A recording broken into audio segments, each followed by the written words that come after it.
దగ్గరగా చూసిన వ్యక్తిగా ఆయన్ని డిఫైన్ చేయమంటే ఏం చేస్తారు? మాలాంటి వాళ్ళం ఎలా ఉన్నా ఆయన ఇంద్రుడు చంద్రుడే. అది కళలు ఒకేసారి ఒలికించగలిగిన మనిషి ఆయన. ఓ రోజు భోజనానికి పిలిచారు నన్ను. నేను 2 నిమిషాలు ఆలస్యమయ్యాను. వారి శ్రీమతి గారి ఫోటో ఉంది. వారితో కూడా నాకు పరిచయం ఉంది. ఇట్లాంటి ఆమెను చూస్తే నాకు కూడా కళ్ళలో నీళ్ళు వచ్చాయి. ఎవరూ శాశ్వతం కాదు, అంతలా ఫీల్ అవ్వకండి. పెద్ద టేబుల్ ఉంది, మీరు ఆయన ఇంట్లో చూశారు లేదు. ఎడమవైపు శత్రువులట, కుడివైపు మిత్రులంట. పైనుండి కింద నుండి పళ్ళు 2 తీశాడు. ఎవరికి తెలియదు. ఆయన చాలా గంభీరంగా ఉంటారా? లేకపోతే ఆయన దగ్గరికి వెళ్ళటానికి చాలామంది భయపడతారని విన్నాను. ఏంటండి ఆయన అసలు దగ్గరగా చూసిన వ్యక్తిగా ఆయన్ని డిఫైన్ చేయమంటే ఏం చేస్తారు? ఏం చేస్తానంటే, మనిషిని చూస్తే మాలాంటి వాళ్ళం ఎలా ఉన్నా ఆయన ఇంద్రుడు చంద్రుడే. కానీ తెలియకుండా చూసిన వాళ్లకు చాలా గంభీరంగా ఏదో కోపంతో ఉన్నట్టు కనిపిస్తారు ఆయన. అది కళలు ఒకేసారి ఒలికించగలిగిన మనిషి ఆయన. అంటే ఆ గంభీరం, అంతలోనే వీరం, అంతలోనే మన ఆత్మీయత అన్ని ముఖంలో ఒకదాని వెంట పలికించే మహానటులు ఉంటారే, ఆయన మహానటుడు. ఓకే. అటువంటి వ్యక్తి. మీతో ఎలా ఉండేవాళ్ళు? మిమ్మల్ని ఏమని పిలిచేవాళ్ళు? నాతో నాకు ఒక దేవుడిలాగా ఉండేవాడు ఆయన. అంత ఆత్మీయంగా ఆయన. ఒకరోజు భోజనానికి పిలిచారు నన్ను. ఎన్ని పనులు నా సమయాన్ని పాటించేవారు ఆయన. నేను 2 నిమిషాలు ఆలస్యమయ్యా. 2 minutes లేట్ అయిపోయారు. 2 నిమిషాలు. చెప్పిన టైం ఏ టైం? మార్నింగ్ టైమేనా? Morning time, breakfast. అది కింద పిఏ ఉంటాడు కదా, పిఏకి ఫోన్ చేసి రాము గారు వస్తారు, బైక్ పంపించండి అని చెప్పి కరెక్ట్ టైం కన్నా 2 నిమిషాలు ముందు చేశాడు ఆయన. ఓహో. నేను 2 నిమిషాల్లో వస్తాను, పైకి పంపమని. నేను 2 నిమిషాలు లేట్గా వచ్చాను. సరే, ఇక్కడ వెయిట్ చేస్తూ ఉన్నారు. పైన పంచ కట్టుకున్నారు, బనీన్, వరకు బనీన్ ఉంది, కండువా ఒకటి వేసుకొని ఉన్నారు. నేను పరిగెత్తుకుంటూ, ఆయన జ్ఞాపకం చేశాడు కింద, సార్ మిమ్మల్ని అడిగారు అని. ఆయన సమయపాలన తెలిసిన వాడిని కాబట్టి ఆలస్యమైంది సార్ అన్న. ఏం పర్వాలేదు రండి అని చేయబట్టుకొని లాగాడు. వారి శ్రీమతి గారి ఫోటో ఉంది. బసవతారకం గారి. ఓకే. బసవరామ తారకం గారిది. నేను వారితో కూడా నాకు పరిచయం ఉంది ఇంట్లో. ఆమె ఎప్పుడు వెళ్ళినా ఏదో ఒకటి పెట్టేది. కాఫీలు టీలు కాదు, ఏదో తినడానికి పెట్టేది. అట్లాంటి ఆమెను చూస్తే నాకు కూడా కళ్ళల్లో నీళ్ళు వచ్చాయి. లేదు కదా ఆమె. చేయబట్టుకొని ఎవరూ శాశ్వతం కాదు,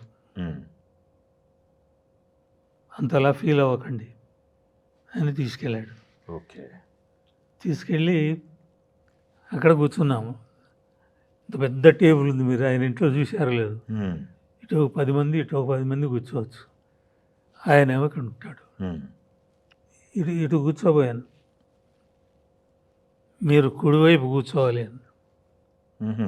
పట్టింపులు చూడండి. ఎడమవైపు శత్రువులట, ఓహో, కుడివైపు మిత్రులంట. ఓకే. ఆయన అభిప్రాయం. అక్కడ కూర్చుంటే ఏమి సార్ అని నేను అడిగాను. అడిగారా? తను ఉండేది ఆయన దగ్గర. నాకు ఎడమవైపు శత్రువులు కూర్చుంటారు, కుడివైపు మిత్రులు కూర్చుంటారు. మీరు నాకు మిత్రులు, ఇటు కూర్చోండి. కూర్చున్నాను. కూర్చున్న తర్వాత మన హరికృష్ణ గారి శ్రీమతి, ఆమె వడ్డించేది. తీసుకొని వచ్చి ఇటు నుండి వచ్చింది. ఈయన ఇటు కూర్చున్నాడు, నేను అటు కూర్చున్నాను. మరి ముందు వేరే కదా కనిపిస్తారు. పెట్టబోయింది. ఆపాడు. అతిథులు ముందమ్మా అన్నాడు. అంటే ఆమె సరే అని, కుర్రవాళ్లకు ఇంకొంచెం ఎక్కువ వేసినా పర్వాలేదమ్మా అవి అన్నాడు. వేసిన తర్వాత ఆయనకు పెట్టింది. ఉమ్. పెట్టిన తర్వాత నేను చూస్తూ ఉన్నాను. ఉమ్. పైనుండి కింద నుండి పళ్ళు 2 తీశాడు. ఓకే. కట్టుడు పళ్ళు. ఉమ్. ఎవరు తెలియదు. ఉమ్. మామూలుగా చూస్తే అవి నిజమైనవేనే అనుకుంటాం. ఉమ్. మీరేమనుకోరు కదా అన్నాడు. ఉమ్. అయ్యో మీరు మా తండ్రి లాంటి వారు మేము అనుకుంటాం. ఉమ్. తీసి అక్కడే దాంట్లో పెట్టాడు. దానికి ఒక పరికరం ఉంది, ఉమ్. దాంట్లో పెట్టాడు. ఓకే. ప్రతి మనిషికి ఈ దశ వస్తుంది, ఉమ్. మీకు వస్తుంది అన్నాడు. ఇంతవరకు నాకు రాలే, 83 ఏళ్ళు. అదే రావచ్చు. అదే అప్పట్లో అంటే ఈ ట్రీట్మెంట్లో కనుక ఉండేది పన్ను ప్రాబ్లం వచ్చిందంటే పీకేసేవాళ్ళు మొత్తం, అవును, పీకేసి మొత్తం కట్టేవాళ్ళు అప్పుడు. కట్టేవాళ్ళు. ఉమ్. అది ఇంకా 1, 2 అవన్నీ ఉండవు కదా. మామూలుగా మాటలు మాట్లాడాలన్నా అవును. ఎక్కడైనా కొంచెం ఇది ఉన్నా వాచిక దోషం వస్తుంది. అవును, గ్యాప్లు ఉంటాయి. ఓకే. కాబట్టి కట్టించేసేవాళ్ళు. స్వరాలు, ఉమ్. ధ్వని ఉమ్. మాకు తెలిసినవాడు కాబట్టి దానికి తగినట్టు అవి 2 ఏర్పాట్లు చేసుకున్నాడు. అదే. ఓకే. దోశలు తిన్నాము, ఇద్దరం తిన్నాము. ఉమ్. ఇంకోటి వేసుకోండి అన్నాడు. ఉమ్. నేను ఎప్పుడు ఇంతకన్నా ఎక్కువ తినను సార్ అన్న. ఉమ్. అయితే ఆపండి. ఓకే. ఆ. ఆయన 3, 4 తిన్నాడు. ఉమ్. తొందరగా నేను తినేలోగానే 2 లాగించాడు ఆయన. ఆహారపు అలవాట్లు అన్నీ మీ దగ్గరగా చూసేవాళ్ళు అనమాట. ఆ, నాన్ వెజ్ ఎక్కువ తింటారంటారు కదా. బాగా భోజన ప్రియుడు. నాన్ వెజ్ ఎక్కువ తింటారంటారు కదా. నాన్ వెజ్ ఎక్కువ తినే సమయంలో నాకు స్నేహం లేదు. ఓకే. ఓకే. ఉహుం. నాన్ వెజ్ బాగా తినేప్పుడు అవన్నీ ఉహుం. నటించి ఎప్పుడు యాక్షన్ అవన్నీ విన్నా నేను కూడా. విన్నారు. ఓకే. నా పరిచయం అయిన తర్వాత ఆయన ఎప్పుడు నాన్ వెజ్ తినలే. పెద్దగా తినేవాళ్ళు కాదు. డైట్లో ఉన్నారు. వెజిటేరియన్ అదే తినేవాడు. ఉహుం. 2, 3 సార్లు అయ్యప్పరెడ్డి గారని ఉమ్. మంత్రి ఉండేవారు. ఉమ్. సో వాళ్ళిద్దరికి స్నేహం నేనే చేశాను. అవునా. ఓకే. ఓకే. కొసరాజు గారు ఉండేవారు. ఉమ్. కొసరాజు గారు కూడా నాకు బాగా సన్నిహితులు. ఉహుం. నేను ఎప్పుడు మద్రాసు వెళ్ళినా ఏవో పాటలు రాయడానికి వెళ్ళేవాడిని. మేము ఇద్దరం కలిసి 2, 3 సినిమాలకు రాసాము. ఉమ్. ఇక్కడికి వచ్చినప్పుడల్లా ఆయన మా ఇంటికి వచ్చేవారు, పెద్ద ఆయన ఉహుం.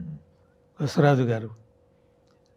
ఆయన అంటే చాలా ఇష్టం రామారావు గారికి. ఉహుం.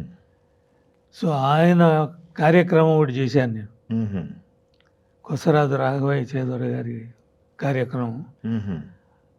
నారాయణ రెడ్డి గారు, ఈయన ముగ్గురు ఒకరి గురించి ఒకరు పోటీ పడి మాట్లాడుకున్నారు అవునా. ఓకే. రవీంద్ర భారతిలో. ఉమ్. ఉమ్. కొసరాజు గారు కూడా మంచి రైటర్, ఉమ్.